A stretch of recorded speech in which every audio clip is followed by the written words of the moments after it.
mis monstruos favoritos. ¿Ah?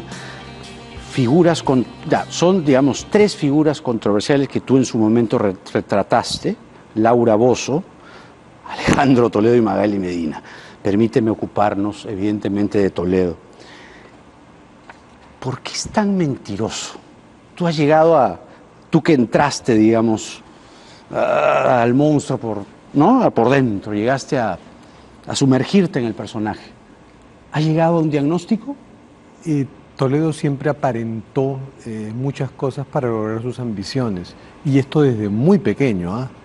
O sea, es parte de su identidad. O sea, ¿desde chico era así de mentiroso o qué? En ese libro y en el capítulo sobre Toledo tengo un subcapítulo que se llama Creo que sé cuándo empezó todo, porque se basa en un relato que me hizo un par de personajes fundamentales en su vida. Y esta historia comenzó en 1964, donde él era adolescente. Nancy Did y Joel Meiser eran dos estadounidenses entre 22 y 23 años que eran del Peace Corps, el Cuerpo de Paz, que esta era gran campaña de voluntarios que lanzó Kennedy. Y la consigna de estos jóvenes era vivir con el pueblo, entonces buscaban en el Chimbote de 1964, el mismo Chimbote del boom de la harina de pescado que inspiró el Zorro Arriba y el Zorro Abajo de Arguedas. Buscaban un cuarto que alquilar, una familia en un barrio pobre. Y Nancy, que estaba caminando sola, se encuentra a Alejandro. Alejandro se acerca a ella le dice que está buscando un cuarto, y Alejandro la lleva donde su mamá, como si le sobrara espacio. No le sobraban, eran un montón de hermanos. Pero convence a la mamá, a doña Margarita, de alquilarle un cuarto a... Ahí Alejandro era ya un treintón, más o menos. Estamos hablando del año 64. Por eso. Alejandro tenía entre 15 años, 16 años. Pero él es... 64. 64, pues por del eso. año 64. Era un joven adolescente 20. que Es del estudiaba en el colegio. Él es del 44, pues, ¿no? 20 años más o menos. No, él ¿No? es un... No, tendría como 14, 15 años. 14, 15 años. 44, sí. Ya. Y entonces convence a la mamá de que le alquile el cuarto a Nancy. Ajá. Y yo creo que en ese momento él ve la posibilidad de que esta joven estadounidense sea parte de sus sueños, de su posibilidad de irse a otro país. Y este relato me lo hizo ella llorando, porque fue en el 2001 cuando él invita a esa pareja que ya se habían casado, 35 años después, los invita a su toma de mando en Machu Picchu. Entonces, lo recuerdo. ella estaba absolutamente emocionada. Ajá. Yo creo que allí él empezó a aparentar, ¿no?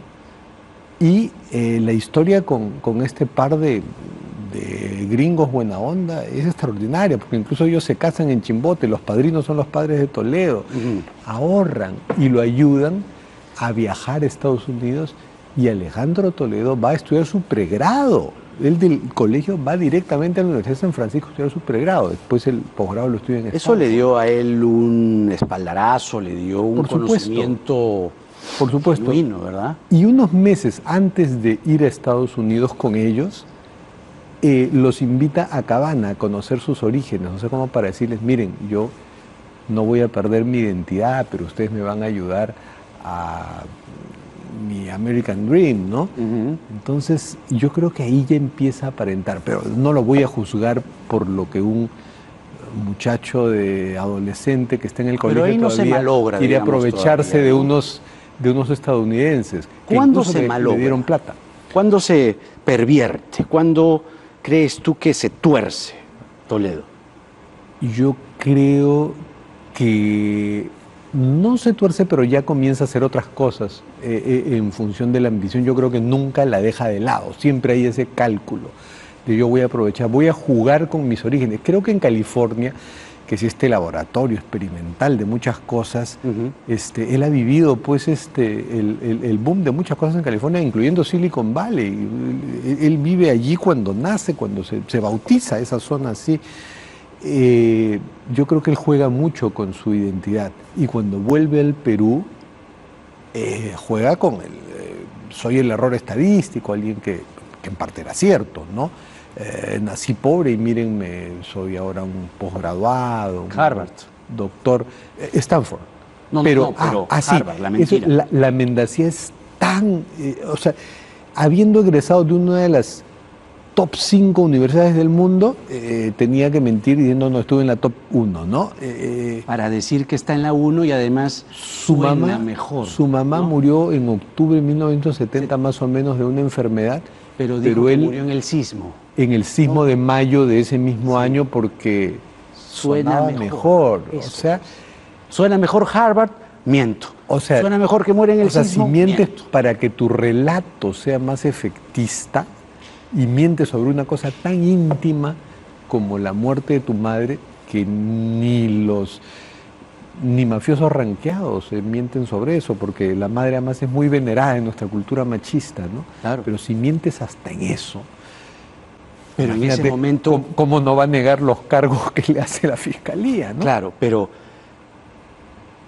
David Weissman el viernes decía que él era tan mentiroso que llegaba al punto en el que se creía la mentira, pero no solo eso, sino que se convencía de ello, lo repetía y te lo decía tan convencidamente que ya era verdad. O sea, es lo que yo llamo un mentiroso profesional, un mentiroso hecho a la medida. Mitómano, ¿no? Sí, ¿no? Además, la soberbia y el autoritarismo de la mentira, porque ya tienes poder, entonces, no, esto es mi versión y punto. Y hasta ahora no admite los cargos, ¿no? Él no ha admitido absolutamente ningún cargo. Bueno, para sus abogados son dificilísimas. Pero no ha admitido ni siquiera es que hay otros, me rodeé, hasta Castillo decía, ¿no? Tuve malas influencias, dejé que otros se aprovecharan de mí. No, Toledo ni siquiera dice eso, no admite absolutamente nada, ¿no? Y yo creo que así va a terminar, probablemente callado en las audiencias. ¿Por qué llegas a la conclusión de que Toledo es un monstruo? Primero porque quería utilizar una categoría que no sea moral, porque el monstruo, antes que juzgar, te produce asombro, ¿no? Y este personaje siempre me asombró y a veces me hacía reír también. Creo que quienes mejor ampallaron algunas características y esta mendacidad, esta mascarada con su identidad que representaba supuestamente a muchos peruanos, fue el humor local, ¿no? Carlos Álvarez, Fernando Armas, que lo imitaban. Y él y Hernán. Y Toledo se molesta mucho con los humoristas. Los otros políticos tienen más correa, pero Toledo hace cosas expresas contra ellos. ¿Ah, sí? Sí, claro. Con los canales en los que estaba, trató de ir hacia lobby para que no les dieran programas. Sí. A ver, ¿cómo era? Sí, o sea, además en esa época de Toledo, recuerda que los canales estaban en muy mal momento, en que incluso hubo el intento del gobierno de Toledo y de él mismo de quitarles las licencias porque habían delinquido como empresa al vender su línea editorial a Montesinos, ¿no? Y habían dueños que los vimos pagando y todo. Entonces, en medio de esa puja, de esa negociación con los ex dueños, con Chutz, con los Crucillat, por allí habían mensajes de no quiero que me fastidien, ¿no? Y bueno, Carlos Álvarez pasó un mal momento también porque fue judicializado en algún momento del régimen de Fujimori, trabajó en el Canal 7. Él dijo que lo tenía a raya. Lo extorsionaron, ¿no, Álvarez? Que lo chantajearon y tuvo que hacer ese programa. Eso fue con el olvido de Canal 7. Eso fue con Fujimori, ¿no? Sí. Pero después Toledo se aprovechó eso para que no lo fastidien, ¿no?